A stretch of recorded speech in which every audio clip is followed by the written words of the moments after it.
1个月听懂美国人。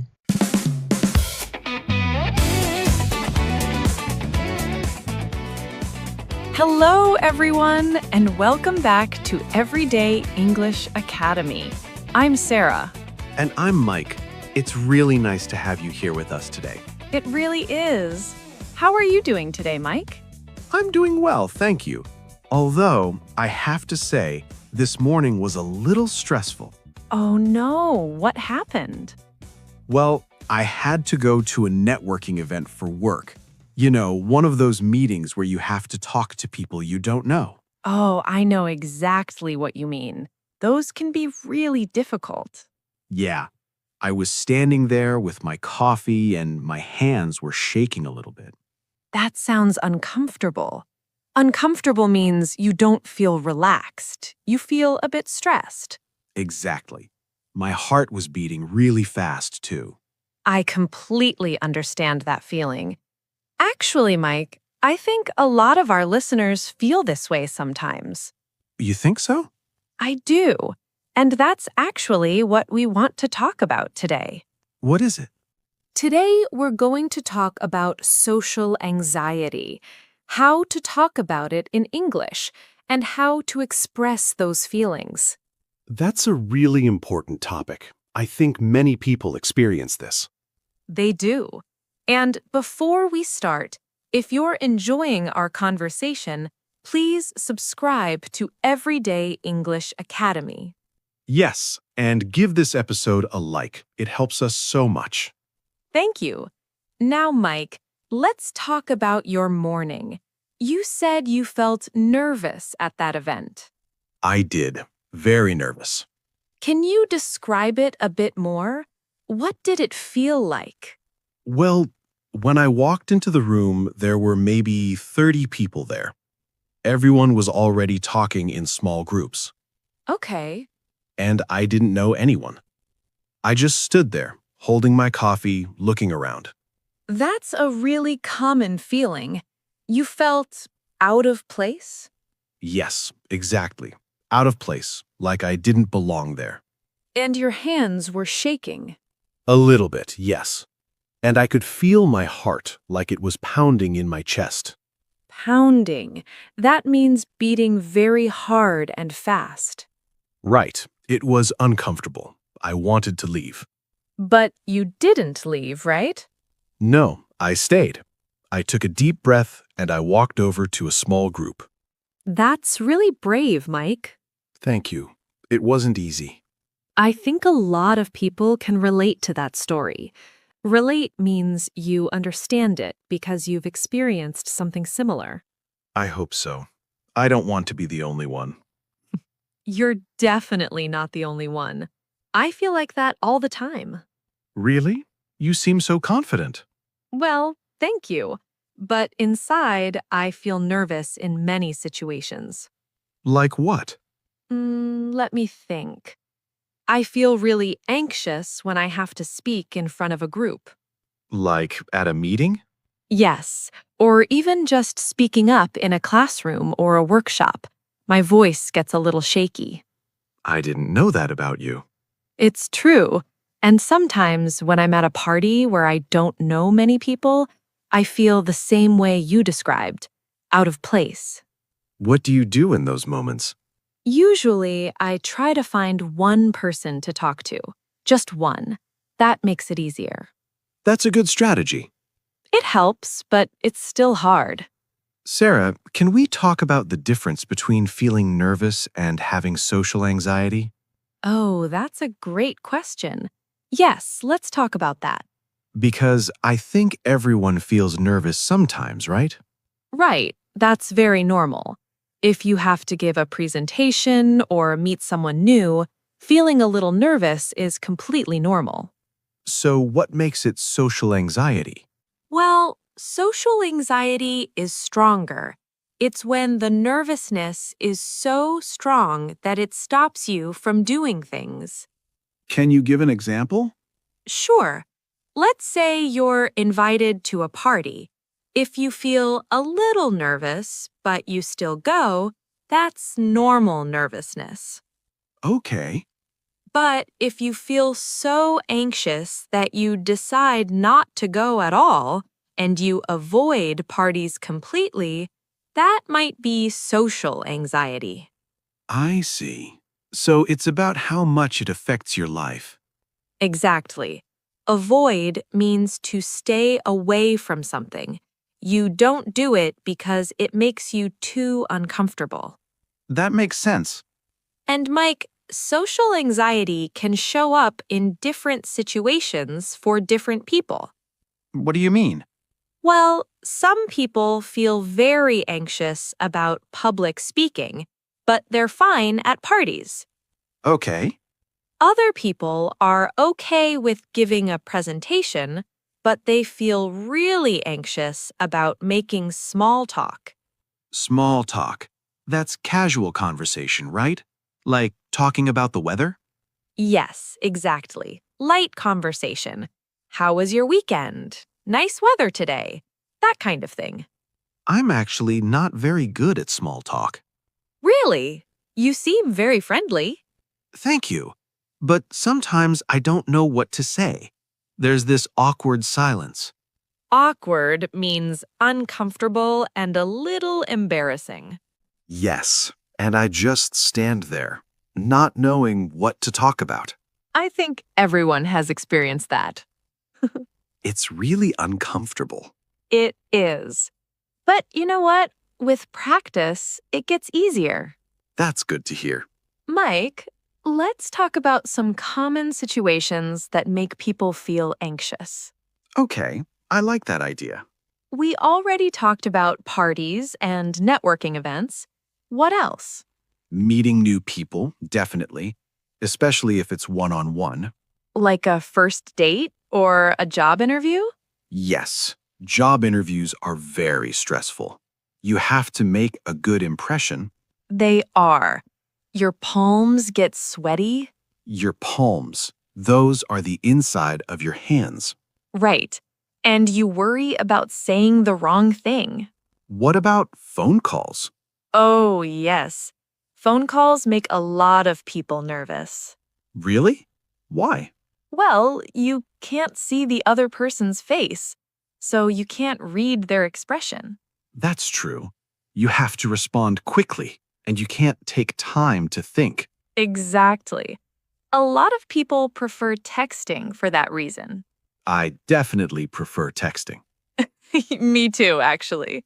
What about eating in front of others? That's interesting. Yes, some people feel very self-conscious about that. Self-conscious means you're thinking too much about yourself. You worry that people are watching you. Right. You worry about how you look, how you eat, if you have food on your face. That sounds exhausting. It is. It takes all the joy out of the meal. Sarah, when people feel anxious, their body reacts, right? Yes, absolutely.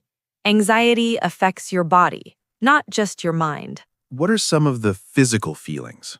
Well, you mentioned a few already. A fast heartbeat, sweaty hands. Right. Some people get butterflies in their stomach. Butterflies in your stomach. That's a nice phrase. What does it mean? It means you feel a fluttery, nervous feeling in your stomach, like there are little butterflies moving around inside. That's a good description. I've felt that before. Me too, especially before speaking in public. What else happens to your body? Your face might get hot and turn red.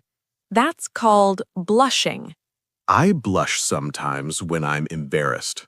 It's very common, and some people's voice shakes or their hands tremble. Tremble means to shake a little bit, right? Yes, exactly. You can't control it, it just happens. Why does our body do this? It's actually your body trying to protect you. It's called the fight or flight response. Fight or flight. I've heard that before. Your body thinks there's danger, so it gets ready to either fight or run away. But there's no real danger at a party or a meeting. Exactly. Your body is confused. It treats social situations like physical danger. That's fascinating and a little bit frustrating. It is frustrating, but it helps to understand why it happens. Sarah, can we teach our listeners some useful phrases? Yes, absolutely. That's a great idea. How do we tell someone we're feeling nervous or anxious? Well, the simplest way is just to say, I feel nervous. I feel nervous. That's very direct. It is. You can add more information. For example, I feel nervous when I speak in front of people. Or, I feel nervous about my presentation tomorrow. Perfect. You can also say, I get nervous. That's very similar. What's the difference between I feel nervous and I get nervous? They're almost the same.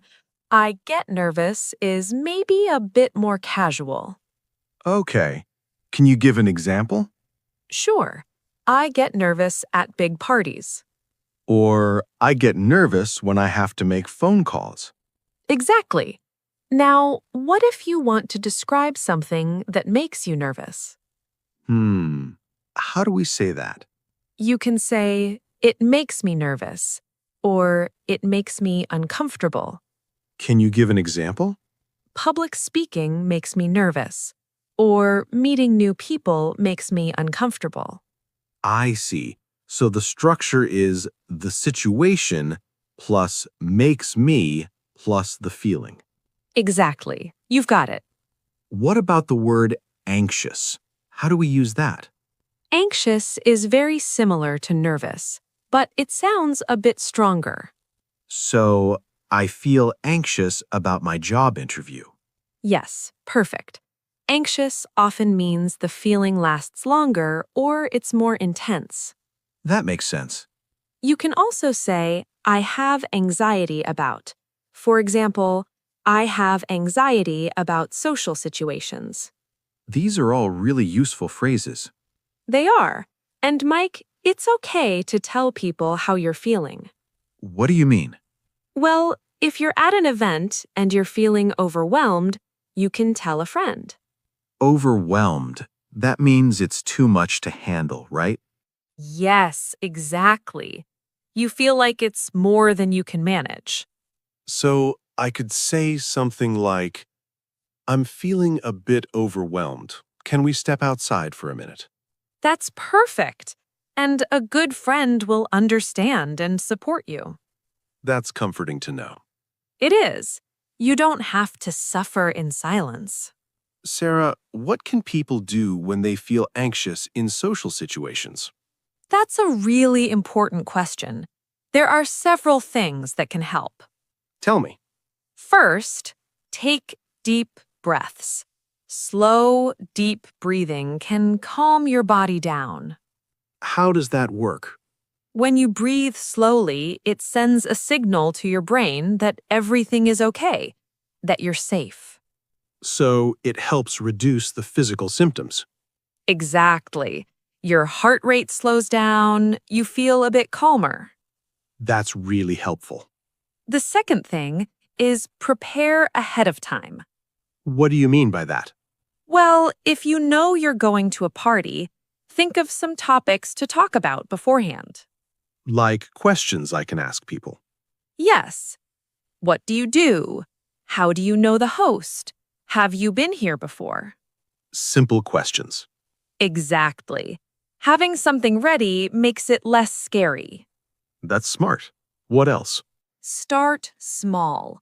If big parties feel too overwhelming, start with smaller gatherings. Like meeting one friend for coffee? Yes, then maybe 2 friends. Build up slowly. Baby steps. Exactly. Baby steps. Small, gradual progress.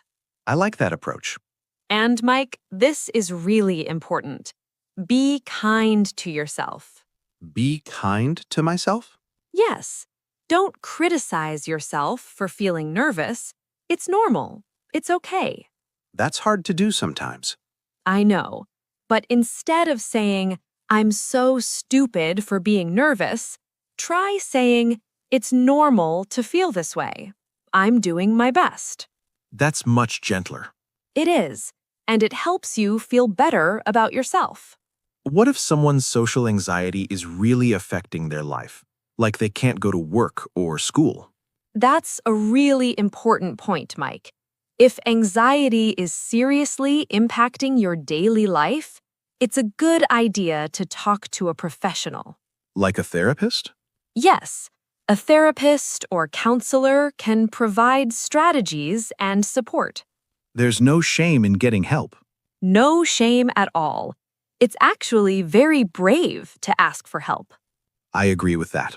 Mike, I think we should also mention that many people feel anxious about speaking English.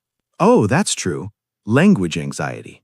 Yes, our listeners might feel nervous about making mistakes or not being understood. What would you say to someone who feels that way?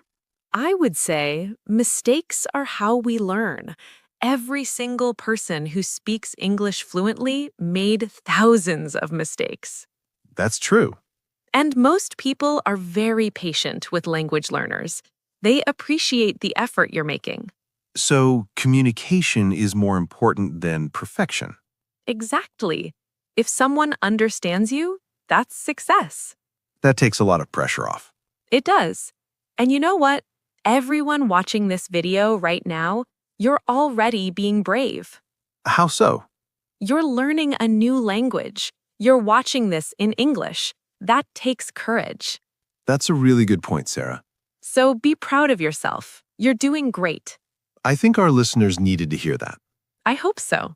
Sarah, we've talked a lot today about social anxiety. Can we summarize a little bit? Sure, let's do that. First, we talked about what social anxiety is. It's strong nervousness in social situations. Right. It's more than just feeling a little nervous. It can stop you from doing things you want to do. We talked about common situations that make people anxious.